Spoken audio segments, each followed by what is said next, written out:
Hello, everybody, and welcome. Thank you for joining today's transportation webinar. Just to confirm, should I begin now? Do we have people let in?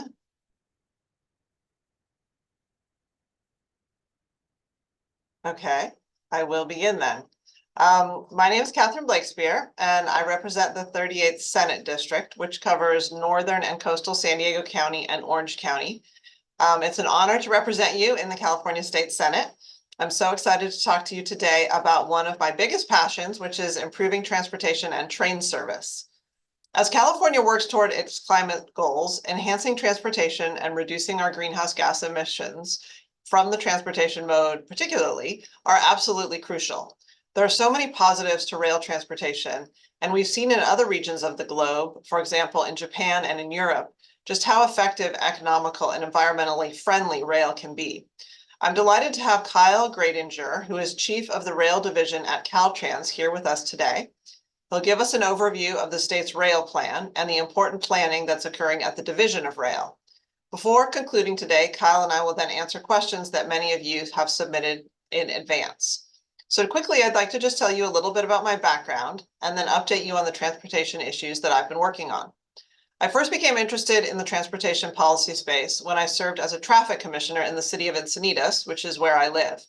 Prior to being elected to the state senate in 2022, I served as the mayor of the city of Encinitas and also as the chair of SANDAG, San Diego County's Metropolitan Planning Organization. Presently, I serve as chair of the Senate Environmental Quality Committee, and I'm a member of the committees on transportation, budget, and governmental organization. I'm also chair of the Senate Transportation Subcommittee on Low-Sand Rail Corridor Resiliency. This committee has worked hard over the past 2 years to better understand the low-sand rail line, identify its problems, and attempt to solve them, both legislatively and through advocacy. The legislature has a coalition of supporters of that rail line and transit, and I'd like to recognize my fellow subcommittee members. So we have Senators Archuleta, Cervantes, Limon, Strickland, and Unberg for their commitment, partnership, and leadership. It's important for communities to be connected with transportation options that get people to work, home, appointments, and the many places that make California special in the 38th district and across the state.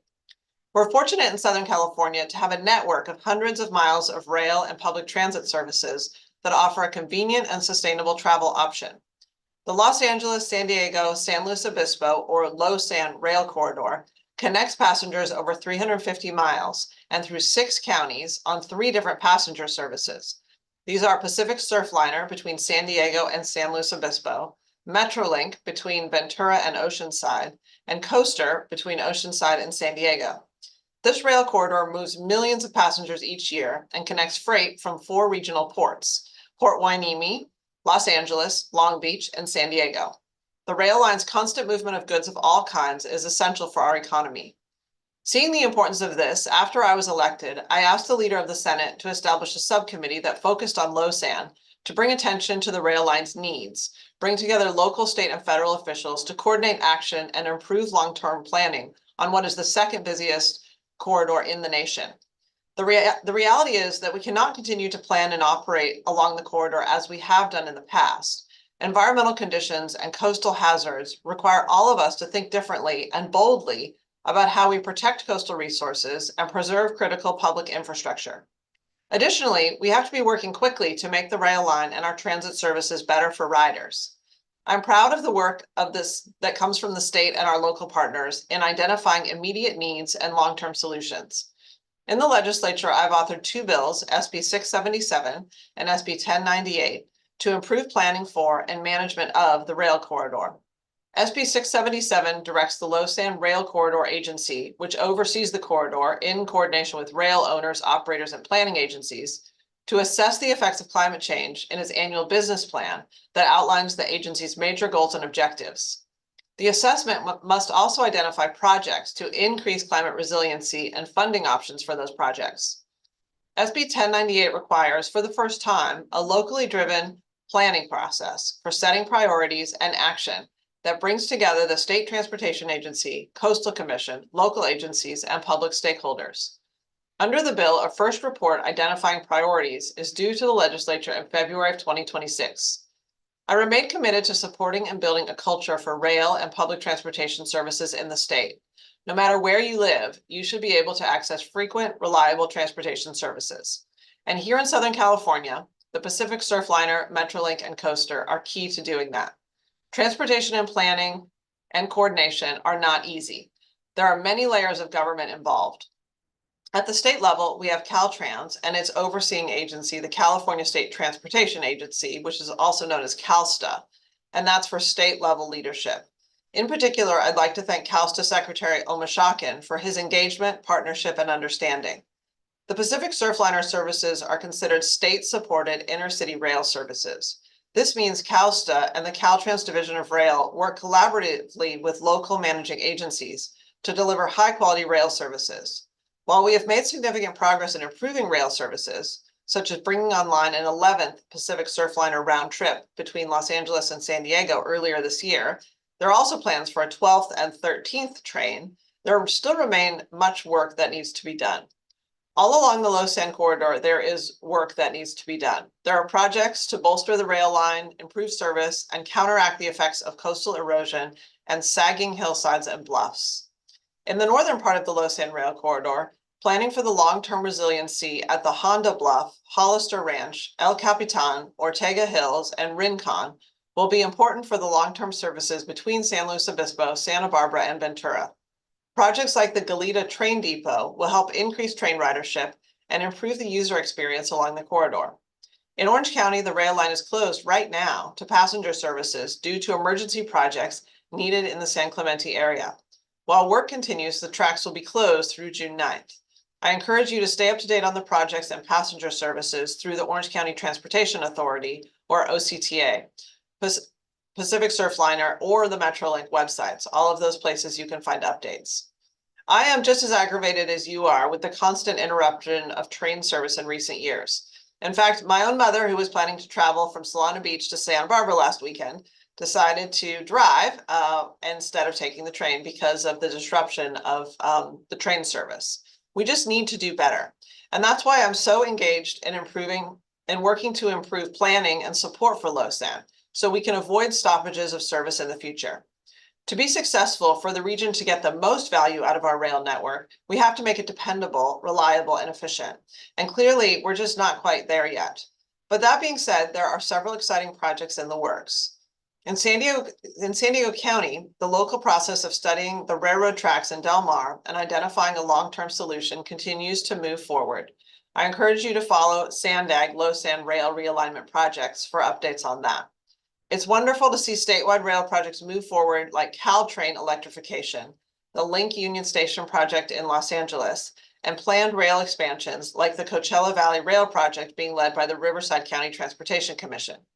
These projects and many more are part of the future transformation of rail in California. Locally, I'm looking forward to the Del Mar Fairgrounds Special Events Platform, and that means you could get off the train and just walk into the fairgrounds, and also the Downtown Platform project in San Diego. These projects are being delivered by the North County Transit District and the SANDAG Association of Governments, or SANDAG, and it will make it easier to connect to destinations across the region without driving. Before I have Kyle take over, I'd also like to thank California Natural Resources Agency Secretary Wade Crowfoot for his partnership in ensuring the highest management standards for our coastal resources, where our rail lines intersect with the natural environment. We can work together to ensure our coastline is protected and the rail line and other vital infrastructure gets the support it needs. So now I'd like to introduce our guest today, Caltrans Division of Rail Chief Kyle Gradinger. The Caltrans Division of Rail helps manage the state's 3 intercity services, Pacific Surfliner, Capital Corridor, and the San Joaquins.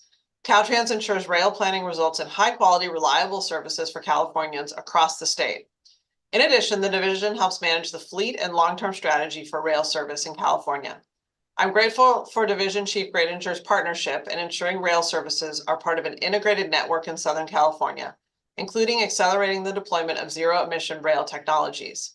Caltrans released the 2024 State Rail Plan in early January, and it set some exciting and ambitious goals for the state to work toward, including more than $65 billion in investments over the next 10 years.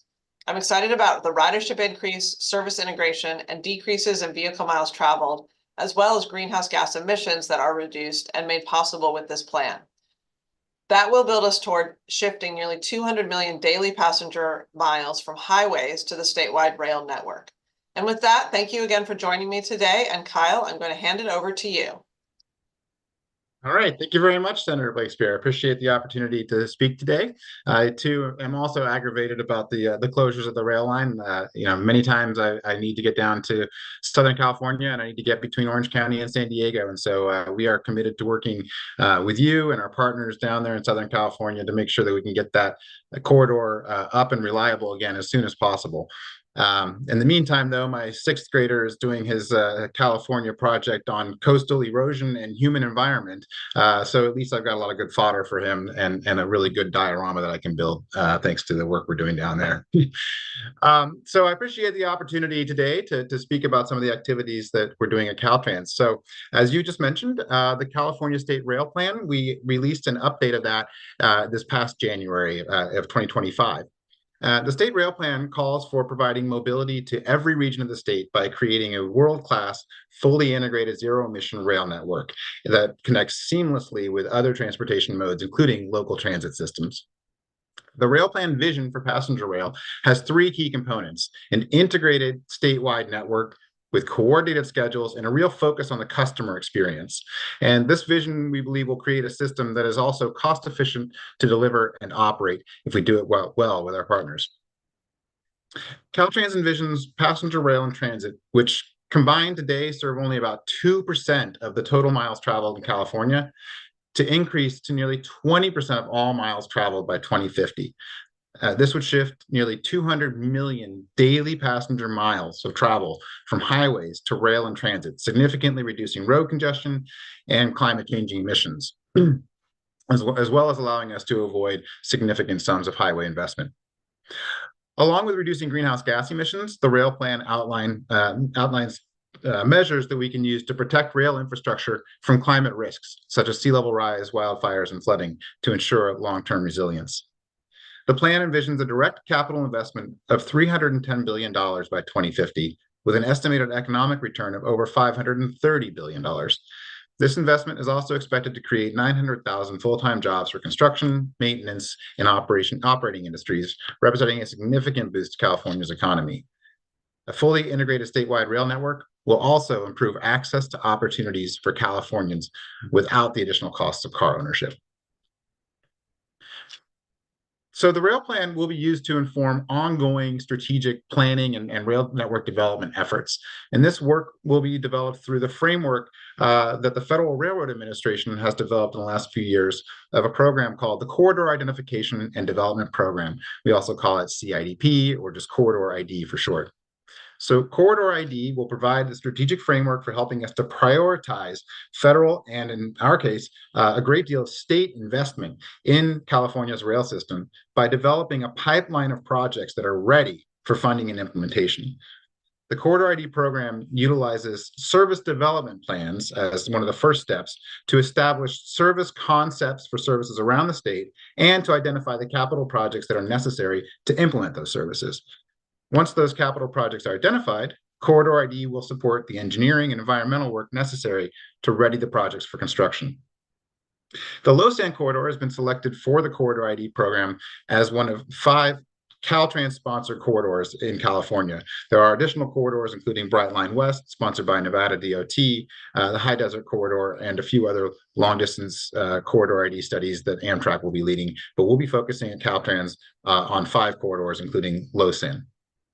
Through the Corridor ID program, Caltrans is pursuing phased infrastructure investments to achieve those service goals that we've identified in the state rail plan, and we will continue to iterate in future rail plans. And we will really focus on investments in climate resiliency for the Low-Sand Corridor. In close coordination with the Low-Sand Agency and its member agencies and other stakeholders throughout the corridor, Caltrans has submitted all of the documentation to the FRA to begin the service development plan phase of Corridor ID, and we hope that that work can begin later this year. The Low-Sand Corridor, as I mentioned, is a top priority for the state, and I'd be remiss if I didn't focus here on the critical issue of coastal resiliency, especially in the San Clemente area. As a part of the Coastal Rail Resiliency Study that has been funded through the Transit Intercity Rail Capital Program, the Orange County Transportation Authority has completed an initial assessment that identified 4 areas requiring immediate action to ensure safe and uninterrupted rail operations through San Clemente. Construction of this emergency repair work is fully funded, with significant amounts coming from both the Transit and Interstate Rail Capital Program, or TIRCP, and the Trade Corridor Enhancement Program, or TCEP, both combined providing over $200 million so far to that effort. Significant progress has been made just in the past month. Since April, the California Coastal Commission has approved a request for coastal development permits to proceed with construction at 3 of the 4 project areas in San Clemente, which include a catchment wall and the restoration of a pedestrian trail, as well as riprap, or large stone repair, and sand placement at 2 areas on the beach. With these actions, the California Transportation Commission also held an emergency CTC meeting in April to allocate 10 million of those funds for early emergency work, and then it allocated an additional $92.3 million at the CTC meeting last week, May 15th and 16th. To complete this emergency work, OCTA expects the corridor to be closed for the next few weeks into early June. I think June 9th is the anticipated date, but please do check the local agency schedule information before you do take a trip to the corridor.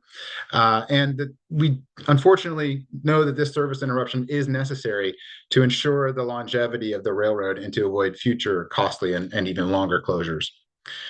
So to reiterate, the Los Angeles corridor is a top priority of the state. It's also the second busiest intercity passenger rail corridor in the country, a vital freight link to San Diego, to the ports, to the Navy installations, and it's also an international calling card for the state. When I hear about people who want to travel to California from anywhere else in the US or abroad, I say you've got to take the train from San Diego to LA. So since 2022, more than $648 million in state funding has been dedicated to improvements in the corridor. And funds like these projects and their funding for projects like the emergency work in San Clemente, the Del Mar Bluffs realignment project development work, the San Dieguito Bridge in San Diego County, replacement, the special events platform that you mentioned earlier, and other projects are all beneficiaries of this recent state funding. And we're excited to help our local agencies that we work with implement these projects. So the state will continue to focus its resources and efforts to ensure that the Los Angeles Rail Corridor will provide its enormous value for generations to come. So with that, those are my remarks, and I appreciate the opportunity to speak with you today. Thank you.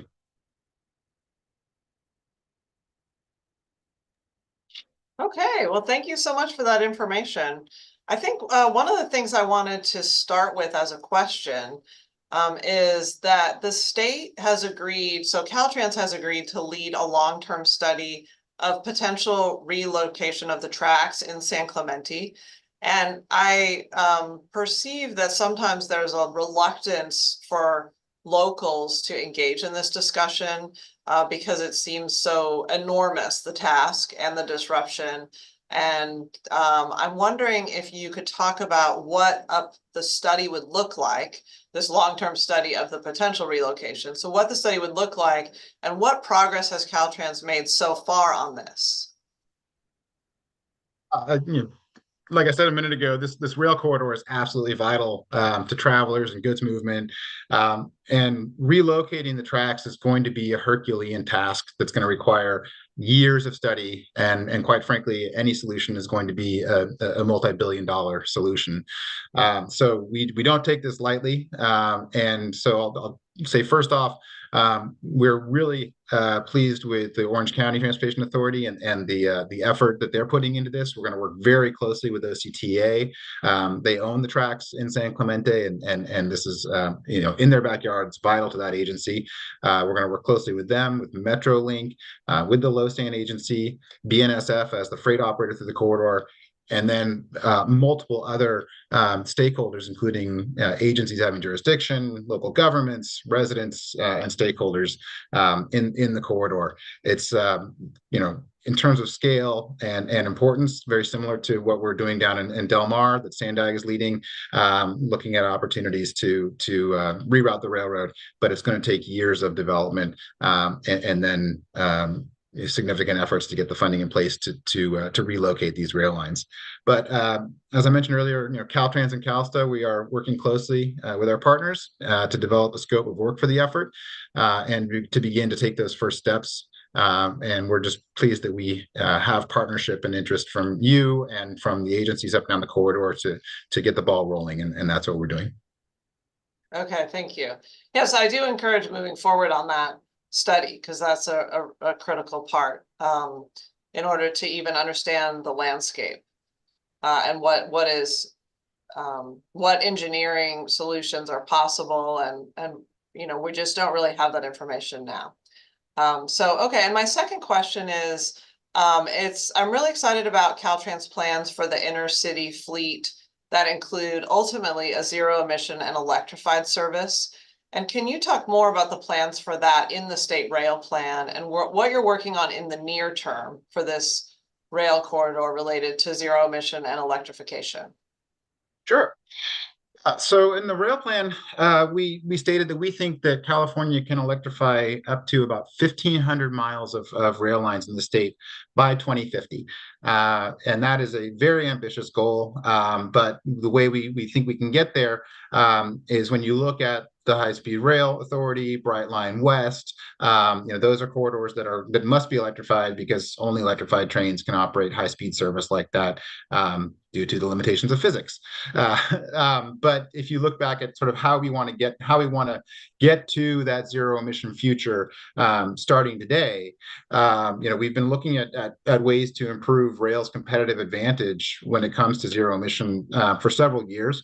At Caltrans Division of Rail, we began brown bag lunches with our partners and then with the California Energy Commission and CARB and academics around 2018. And that grew into a zero emission working group. Even before any rules were promulgated by CARB, we thought there were opportunities here. So we got together a zero emission working group with all of the commuter agencies in California. Many other states asked to join that. We even got partnership from Via Rail, which is the Amtrak of Canada. And we started meeting formally around 2020 and continue to meet quarterly with invited speakers. And we've commissioned some research to look at what is the state of technology, what is the state of the industry, what are the peculiarities about North America that may help or hinder us from getting to electrification or zero emission.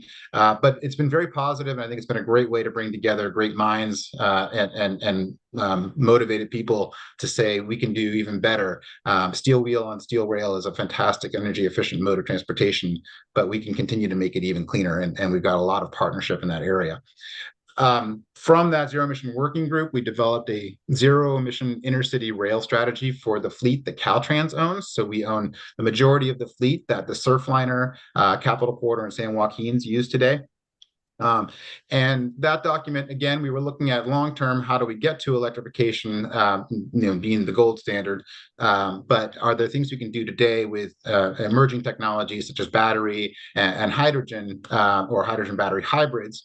And we found that, every corridor in the state is different. California has a broad variety of slopes and demand and characteristics that different technologies may be better suited for. And that study pointed us to looking at research and development on hydrogen. So Caltrans is procuring 10 hydrogen battery hybrid train sets that we are going to put into service hopefully in time for the Olympics, at least some of the initial train sets. And that will help us to understand the potential of that technology and the synergies with the hydrogen infrastructure that other partners throughout the state are helping to build out. We've also funded a battery electric prototype train for Caltrain, which will take one of their new electrified trains and allow them to charge a battery while under the wire near San Francisco and San Jose, and then run off wire down to Gilroy and provide zero emission where they don't have electrification over the railroad yet. So we're looking at all the options, and we're really in the next 5 years looking at research and development and learning what we can do with the existing infrastructure and conditions in California. But we are really buoyed by what we've seen with Caltrain's electrification. That has just really helped drive their ridership since they initiated it last September. And they've already beat their energy consumption goals and their cost expectations. So, we are really looking at opportunities to electrify, but where we don't think we're going to be able to do that for decades on the network in California, we also want to look at those other technologies and to help grow them here in California. Okay. Okay, thank you. We've received a number of questions from the public about these were posed in advance, but basically, and these are frustrations that I also have, and it's basically about repeated track closures or service disruptions that happen in the middle of trips, caused by bluff or hillside instability, by coastal erosion, by maintenance, by emergencies that are happening on the track in real time. It's very frustrating when vital services are no longer a reliable travel choice. And I just wanted to see if this is front of mind for Caltrans and if you are really working with the partner agencies to make sure that the amount of time they have down is as little as possible, that they give as much notice as possible, and what, how you're managing that from your side.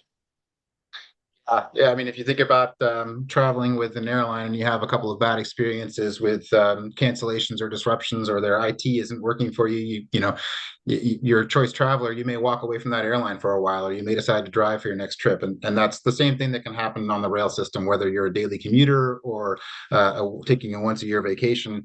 Planning to take that train and then realizing that train's not available is the worst case scenario. And so if we want to build ridership, we have to have reliability. We until we have bullet trains at 220 miles an hour, the best thing we can do is have frequent and reliable service in California. So anytime we have to close the railroad, it's certainly detrimental and drives away the potential customers that we need to grow the system in California. So we're very focused on that.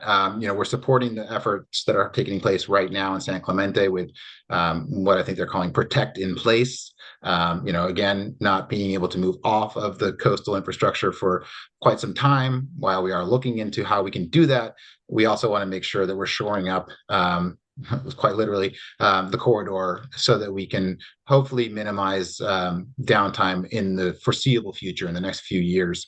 And of course, keep our fingers crossed that Mother Nature plays nice with us, but that's always becoming a more uncertain reality. But yeah, reliability is absolutely key. So we support any efforts to keep that corridor open and allow us to get back into growth mode with Surfliner and Metrolink to that corridor. Okay, thank you. We also received a question about improving the user's experience. So being really customer focused, and specifically, how can we improve ticketing and scheduling and frequencies to make the services more user friendly? And I feel this way when I go to the absolutely gorgeous train station in Solana Beach, and it's not open or staffed. So there's, the restroom inside is not open. You can't ask a question about, well, what about Amtrak, or what about Coaster, or do these, what can I do about buying a ticket for tomorrow, or, what the questions that people have. So can you talk a little bit more about how Caltrans is coordinating to basically improve the user experience, including the services?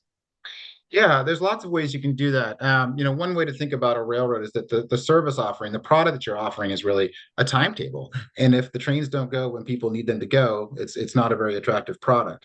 And even if you get to offer very frequent trains, can those trains connect you to other trains and other destinations? So a guiding principle of the state rail plan that we've had for several years now is creating a coordinated regular interval timetables around the state. And that would mean that trains and buses are traveling on the same schedule or frequency throughout the day. Maybe they come 29 minutes after the hour at your station every hour. And when they come together at central stations like Union Station in LA in the future, they'll come together on a pulse like an airline hub and create great transfer opportunities so that you can go, you can show up and go. You don't need to consult a timetable. It becomes something where you know that train's going to be there every hour at the same time.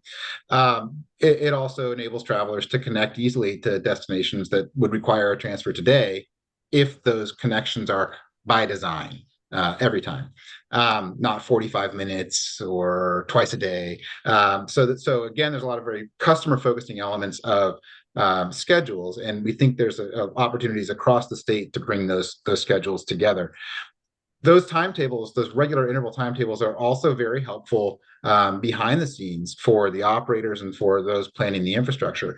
If a rail operator knows the schedule that it wants to run next year, 5 years, 10 years from now, they can focus capital investments on the projects that support a really useful schedule.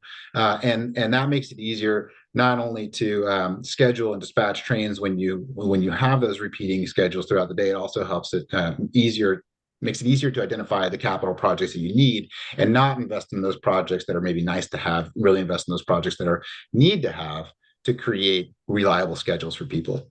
And then on the ticketing side, the state and Caltrans and CalSTA, we're supporting the Cal ITP, the California Integrated Travel Program, which is a technology effort that is supporting agencies in getting onto open loop payments, credit, debit card payments, along with enhancing real-time traveler information and getting it into the feeds and the products that all of us use every day on our phones, Apple and Google Maps, et cetera.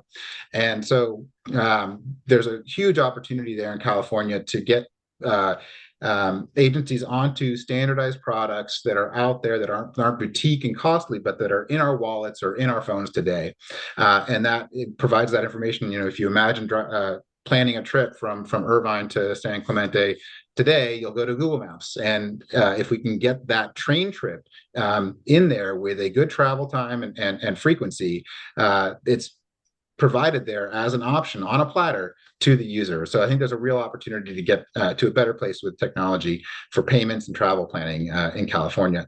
So we're working with agencies across the state. We've been doing an open loop contactless payment program on the Capitol Corridor for the last few years as a pilot project. That's wonderful for me to be able to show up on my bike 2 minutes before the train leaves, tap my credit card on, tap off, and not have to fiddle with an app trying to buy the ticket that way. And in Southern California, we're working with, I think, payment technology is now live with NCTD and San Diego MTS, and we're working to bring that soon to LA Metro, Metrolink, OC Bus, and a few other agencies in Southern California. So that'll make it as easy to pay for transit as it is to pay for a cup of coffee in California, we hope. Yeah, that's really important. I mean, that barrier to entry with the download the app and the difficulty of navigating that, I mean, it's really important. So I'm so glad that that's top of mind and that you're focused on that, making it really easy to get on and off. And also to collect the fare. You want both of those things to happen. So that leads me to my next question is what new or emerging technologies or changes in the rail sector are you most excited for? We received a question about evolving technologies and how California is continuing to innovate and transform rail services. So when you look around at what's happening in the rest of the world or other states, or what are you most excited about and think, wow, there's really potential here to be a game changer or to just really have an incremental improvement? Wow. So much, so many opportunities. I mean, I like to tell people, if you're a student in high school thinking about a career, I think a lot of people look at railroads and think of steam engines and 200 years of static technology. But there is so much in the world of railroading from the business side and the customer service side to the technology side. This is a industry full of innovation, and it's really on the cutting edge of technology. I mean, there's roles for engineers and software developers and planners and geologists, business majors. So it's an entire ecosystem within itself, and the technology role is Gosh, there's so many things. I mean, positive train control is something that has been a tremendous leap forward for safety. Unfortunately, the reason why we finally got it in the U.S. is because of some terrible crashes and around the 2007 timeframe. Maybe But you should say what it is, positive train control. so positive train control is a technology that is used to keep trains, to basically control the permissions of trains to be on the track and to keep trains separated from other trains. So it's a collision avoidance technology. And the way we've rolled it out in the US has been, we've successfully rolled out with some teething problems, but we got there. A very rudimentary version of PTC. But when you start to look at signaling technology that is deployed elsewhere in the world, and we're going to deploy in California when high-speed rail comes, there are technologies using satellite data tied to dispatching systems that can literally control a train. There are systems right now in use in Switzerland where they have some of the densest rail networks in the world. They could operate trains without drivers today. But what they do is they send information to the driver's cab saying, you've got a connection in the next city, and you're running 2 minutes ahead of time. You can take pull back on the throttle and save some energy and get into the station just in time to make that connection. So all kinds of things you can do there to improve the safety, to create a safer envelope around the vehicles, but also to improve energy efficiency and to make sure the passengers get to where they need to go, and make those connections. So the PTC is certainly an opportunity. Zero emission electrification is something as well where I think rail industry has an opportunity to be, to have a seat at the table for some really transformational opportunities in California. Whether it's finding a way to supercharge a battery train and in no time flat, faster than a Tesla or a BYD, or whether it's finding a role for rail in a clean hydrogen economy, or looking at opportunities to solve some of our much bigger problems, like the transmission grid, where we're quite stagnant in California.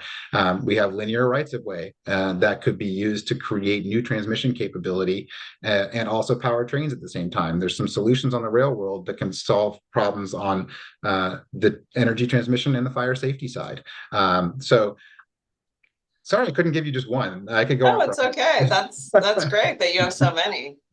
Well, that was our final question of the day. I wanted to give you the chance to close, if you wanted to say anything in conclusion, but I also just wanted to mention that the Senate Transportation Subcommittee on Low Sand Rail Corridor Resiliency is holding an informational hearing in Los Angeles. So we'll be talking about the Olympics that are supposed to be car-free.